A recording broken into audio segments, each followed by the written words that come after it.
बिस्मिल्लाहिर्रहमानिर्रहीम।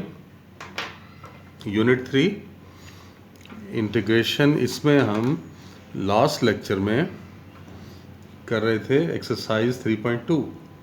इसी को हम कंटिन्यू करेंगे। एक्सरसाइज 3.2 क्वेश्चन नंबर 2 का सेकंड पार्ट देखें। इसमें आपको कहा गया है इंटीग्रेट करना है 1 minus x square over 1 plus x square. अब देखें, हमने जो फार्मूलाज पढ़े उनमें से कोई भी अप्लाई नहीं हो रहा इस पर। अब मैं जो ज़ोर देता हूँ वो टेक्निक के ऊपर ज़ोर देता हूँ कि आपको अगर इंटीग्रेशन की टेक्निक्स को फॉलो करोगे तो फिर क्वेश्चंस करना आसान होगा।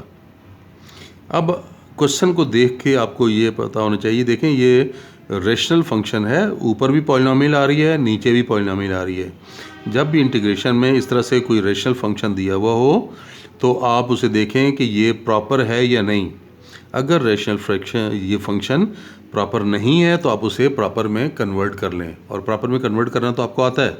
इसे डिवाइड करें, 1 माइनस एक्स स्क्वायर को 1 प्लस एक्स स्क्वायर से डिवाइड कर लें।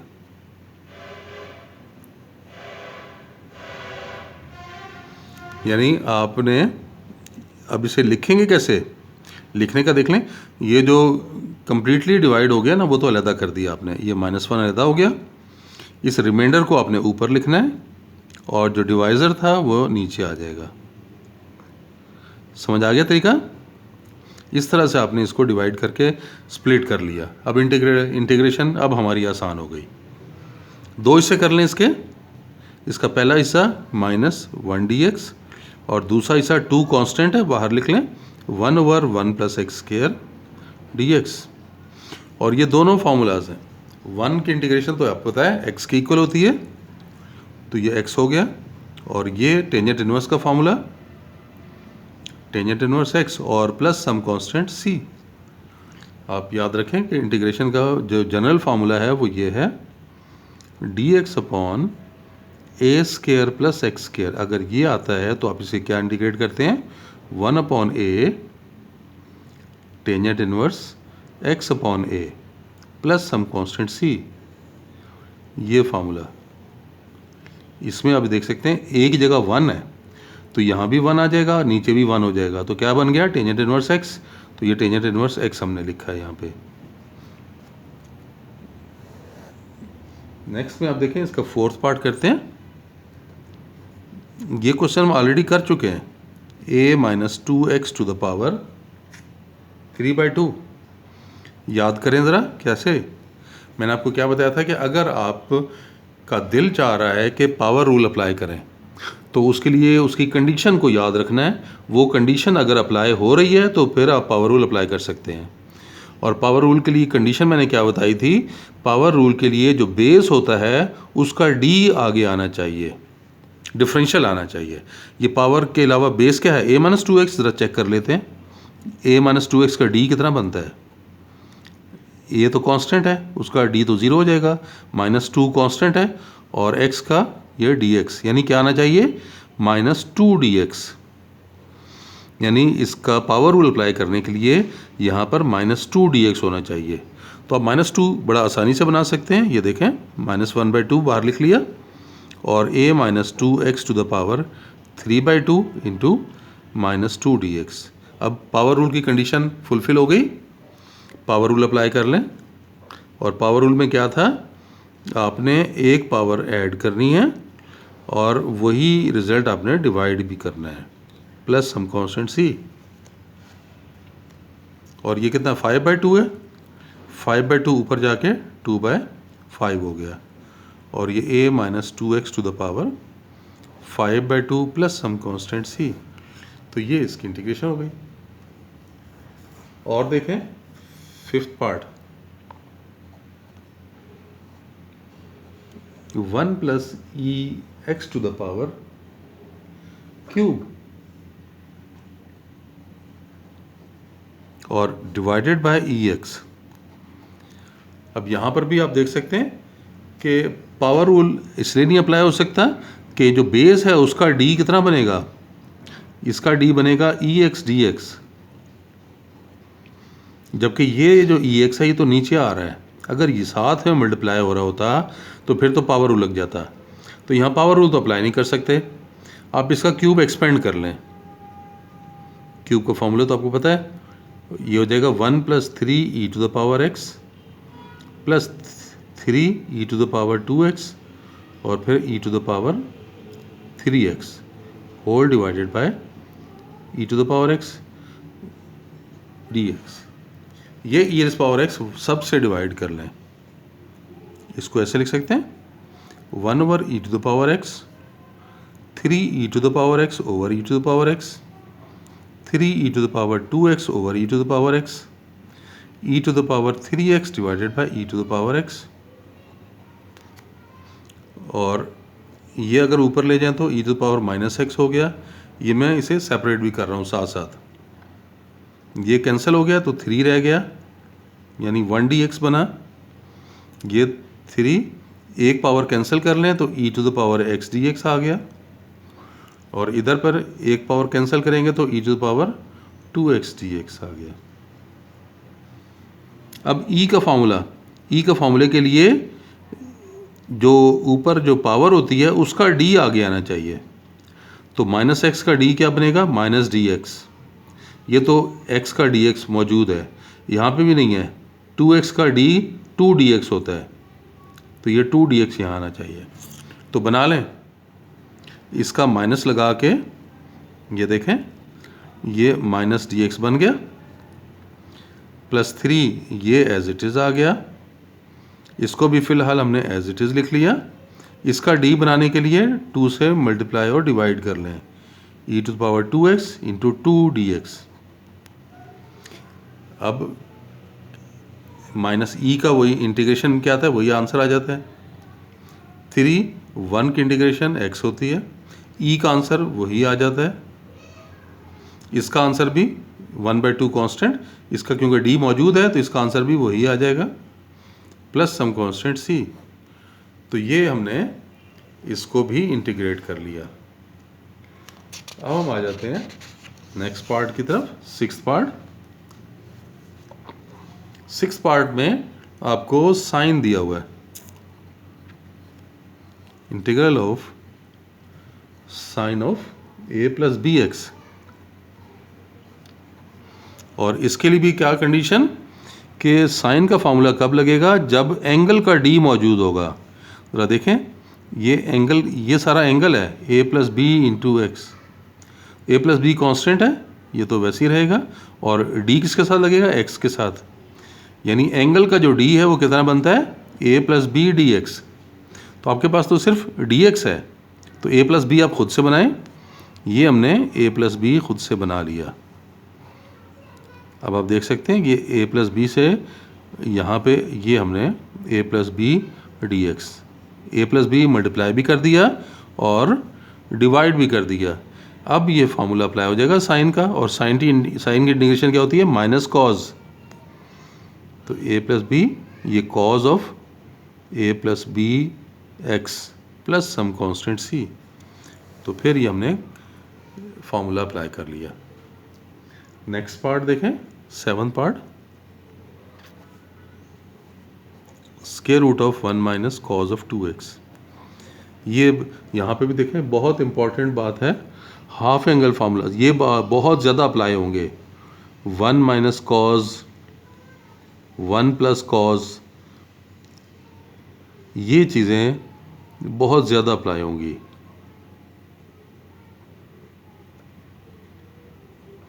इंटीग्रेशन में इन फार्मूलाज की बहुत ज़्यादा एप्लीकेशन है।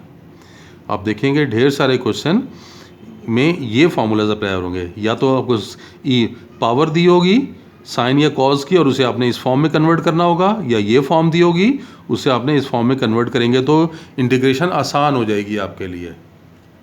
हम 1 - कॉज को क्या लिख सकते हैं, 2 sin² x। तो इसको आप लिख लें 2 sin² x, और ये पावर 1/2 dx।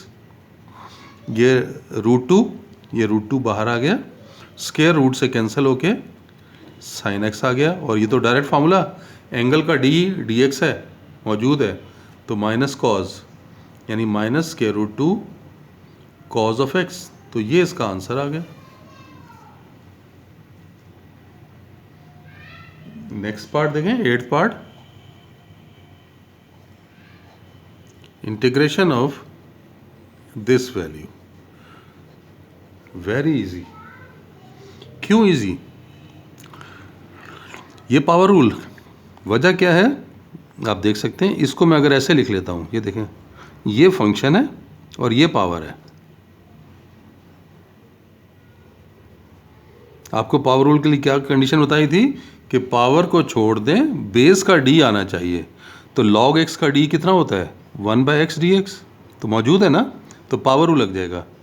यानी पावर में आपने एक ऐड करना है, ये स्केयर हो गया, और नीचे 2 और प्लस सम कांस्टेंट c। तो देख लें, इजीली हो गया ये।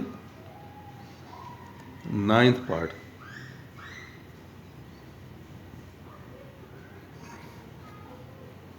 Integration sine square x. ये मैंने अभी देखें आपको बात बताई थी कि बहुत सारे इंटीग्रेशन क्वेश्चन होंगे, या तो साइन और कॉज की इवन पावर दी होंगी, उन्हें इस फॉर्म में कन्वर्ट करना है, या ये फॉर्म दी होगी तो उन्हें इस फॉर्म में कन्वर्ट करना है। तो अब देखें, ये साइन स्क्वायर, अगर साइन स्क्वायर दिया तो उसे क्या लिखेंगे? 1 माइनस कॉज की शक्ल में लिखेंगे, और ये वाला 2 उधर जाके डिवाइड हो जाएगा। तो साइन स्क्वायर एक्स को अगर आप लिखें तो ये 1/2, और ये बन गया 1 माइनस कॉज ऑफ 2x। अब आप सेपरेट कर सकते हैं, ये 1/2 1 dx, फिर minus 1/2 cause of 2x dx। 1 की इंडिकेशन तो इजी। अगर आप इधर पे कॉज का फॉर्मूला अप्लाई करना चाहें तो कॉज का जो एंगल है उसका d आगे आना चाहिए। तो उसका एंगल का d कितना आता है? 2 dx। तो ये देखें, 1/2 1 dx माइनस इसे 2 से मल्टीप्लाई और डिवाइड कर लें, तो ये cos of 2x into 2 dx। अब इस एंगल का d आगे आ गया, 1/2 1 की इंटीग्रेशन x हो गई, और ये माइनस 1/4 कॉज की integration sine 2x plus c। तो ये हमने इसको भी सिंप्लीफाई कर लिया। और देख लें, और फर्दर क्वेश्चंस की तरफ आते हैं। अगर हम ये क्वेश्चन करने लगे 1/1 प्लस कॉस, अभी वही बात यहाँ पे भी वो आ रही है, 1/1 प्लस कॉस एक्स। देखें, मैंने अभी आपको ये क्या बताया था, ये देखें मैंने क्या कहा था, 1 माइनस कॉस या 1 प्लस कॉस का बहुत ज़्यादा इस्तेमाल होगा। अब 1 प्लस कॉस अगर लिखा हुआ है तो हम उसे क्या लिख सकते हैं? 2 कॉस स्क्वायर x/2। तो ये 1 प्लस कॉस को आप कैसे लिख सकते हो? 2 कॉस स्क्वायर x/2। और कॉस 1/cos स्क्वायर तो सीकेंट स्क्वायर होता है, और ये नीचे जो 1/2 था वो मैंने 1/2 ये लिख दिया। और सीकेंट स्क्वायर का फॉर्मूला हमारे पास मौजूद है, integration of secant square x dx is equal to secant square की इंटीग्रेशन टेंजेंट x होती है। ये तो वही बात यहाँ पे आ रही है, एंगल का dx आना चाहिए साथ। इस एंगल का देखें, x/2 का dx कितना बनता है? ये मौजूद है, x/2 का dx जो है 1/2 dx होगा। सीकेंट स्क्वायर का फॉर्मूला लगा दें तो सीकेंट स्क्वायर का फॉर्मूला टेंजेंट, तो टेंजेंट x/2 प्लस c। तो ये आंसर आ गया। और देखें 11th part, ax plus b divided by ax square plus 2bx plus c dx। देखें, लॉग का यहाँ पे बहुत आसानी के साथ किया जा सकता है। ये नीचे वाली टर्म का d देखें ज़रा कितना आता है, d of ax square plus 2bx plus c। a constant है, x स्क्वायर का कितना हो जाएगा? 2x dx। फिर ये 2b कांस्टेंट है, x का हो जाएगा dx। c कांस्टेंट है, वो तो 0। दोनों में से d कॉमन ले लें तो कितना आया? 2ax plus 2b into dx। यानी डिनोमिनेटर का अगर d लेंगे तो वो ये आएगा। तो ये तो बन सकता है आसानी से, ए एक्स भी मौजूद है और बी भी मौजूद है, तो 2 चाहिए, तो 2 आप बना लें। ये 1/2 लिख के इसे लिख दिया 2ax प्लस 2b और ax² plus 2bx plus c। और अब आप देखें इसका d ऊपर मौजूद है, तो ये डिनोमिनेटर को नेचुरल लॉग की फॉर्म में लिख लेंगे। Natural log of ax² plus 2bx plus c और प्लस सम कांस्टेंट c पहले से इस्तेमाल हो रहे, तो उसे c डैश का नाम दे दें। तो नेचुरल लॉग का ये फॉर्मूला होता है ना कि अगर नीचे फंक्शन ऑफ x आ रहा है और ऊपर उसका d मौजूद है, f dash of x dx, तो इसका आंसर क्या आता है? Natural log of f of x। ये फॉर्मूला कि डिनोमिनेटर का डेरिवेटिव न्यूमरेटर में अगर आ जाए तो आप डिनोमिनेटर का लॉग ले लेते हैं। नेक्स्ट क्वेश्चन की तरफ आ जाते हैं। देखें 12th पार्ट में cos 3x sin 2x।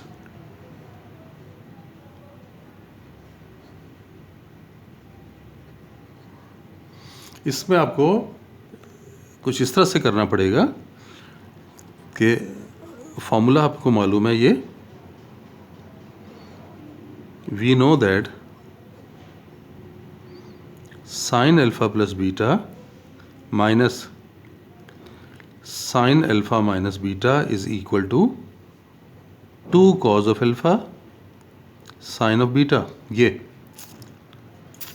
अब अगर मैं यहाँ पे अल्फा की जगह 3x लगा दूँ, बीटा की जगह 2x लगा दूँ, तो देखें क्या आया? Sine 3x plus 2x minus sine 3x minus 2x is equal to 2 cos 3x और साइन 2x। यानी ये 2 इधर डिवाइड कर लें तो ये बना 1/2 sine 5x minus sine of x is equal to cos 3x sine 2x। यानी ये जो फार्मूला, ये जो क्वेश्चन था, हमने इसको ब्रेक करके इस तरह से लिख लेना है। जब इस तरह से लिखेंगे तो आप देखें साइन ये अलहदा हो जाएगा, ये अलहदा हो जाएगा और दोनों की इंटीग्रेशन बहुत आसान है। तो अब ये क्वेश्चन में पुट कर रहे हैं। So integral cos 3x sin 2x this is equal to ये 1/2 sine 5x minus sine of x into d x. अलहदा कर लें तो 1/2 और ये बना साइन 5x और माइनस ये 1/2 इधर भी आया साइन ऑफ x dx। देखें साइन का फॉर्मूला लगाने के लिए इसका d चाहिए, तो 5x का d कितना हो जाएगा? 5dx। तो ये 5 से हमने मल्टीप्लाई और डिवाइड कर लिया, फार्मूला लग गया। ये 1/10 साइन की इंडिकेशन माइनस कॉज होती है, तो ये माइनस और ये कॉज 5x और यहाँ भी ये माइनस लगेगा, तो ये ऑलरेडी माइनस है तो प्लस हो जाएगा। प्लस 1/2 साइन की इंडिकेशन माइनस कॉज, तो ये माइनस कॉज और प्लस सम कांस्टेंट c। तो ये हमने 12th पार्ट भी कर लिया। 13th पार्ट देखें, 13th और 14th पार्ट में से एक पार्ट हम कर लेते हैं, दूसरा उसी के अंदर आ जाएगा।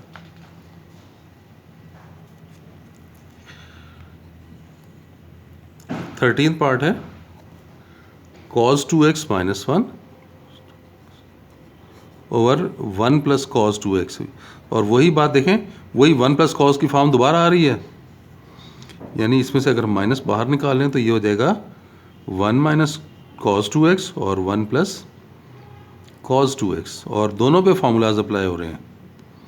1 माइनस कॉस को लिखेंगे 2 साइन स्क्वायर x और 1 प्लस कॉस को लिखेंगे 2 cos स्क्वायर x और ये दोनों डिवाइड 2 तो कैंसिल हो गया, तो ये बन गया टेंजेंट स्क्वायर। और टेंजेंट स्क्वायर की इंटीग्रेशन नहीं होती, लेकिन सीकेंट स्क्वायर की इंटीग्रेशन तो होती है। अब टेंजेंट को कन्वर्ट कर लो सीकेंट की फॉर्म में। टेंजेंट स्क्वायर के लिए लिख सकते हैं सीकेंट स्क्वायर माइनस 1 अब ये अलग हो जाएगा, माइनस सीकेंड स्क्वायर हो गया और ये minus into minus plus 1 dx।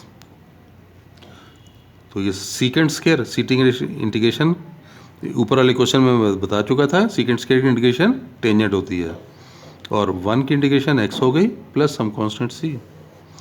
तो इसका नेक्स्ट पार्ट जो है 14 पार्ट, ये तो हमने अभी ये कर लिया हमने। क्वेश्चन में वो कह रहा था कि टेंजेंट स्क्वायर को इंटीग्रेट करें, तो ये देख लें टेंजेंट स्क्वायर की यहाँ से इंटीग्रेशन, ये देख लें यही है ना, ये टेंजेंट स्क्वायर की इंटीग्रेशन ये ऐसे हो रही है, ये स्टेप करेंगे। चलें बस आज के लिए इतना ही, ये एक्सरसाइज हमारी कंप्लीट हो गई। नेक्स्ट लेक्चर में इंशाल्लाह इसके फर्दर मेथड्स की तरफ आएंगे। तब तक के लिए अल्लाह हाफिज़।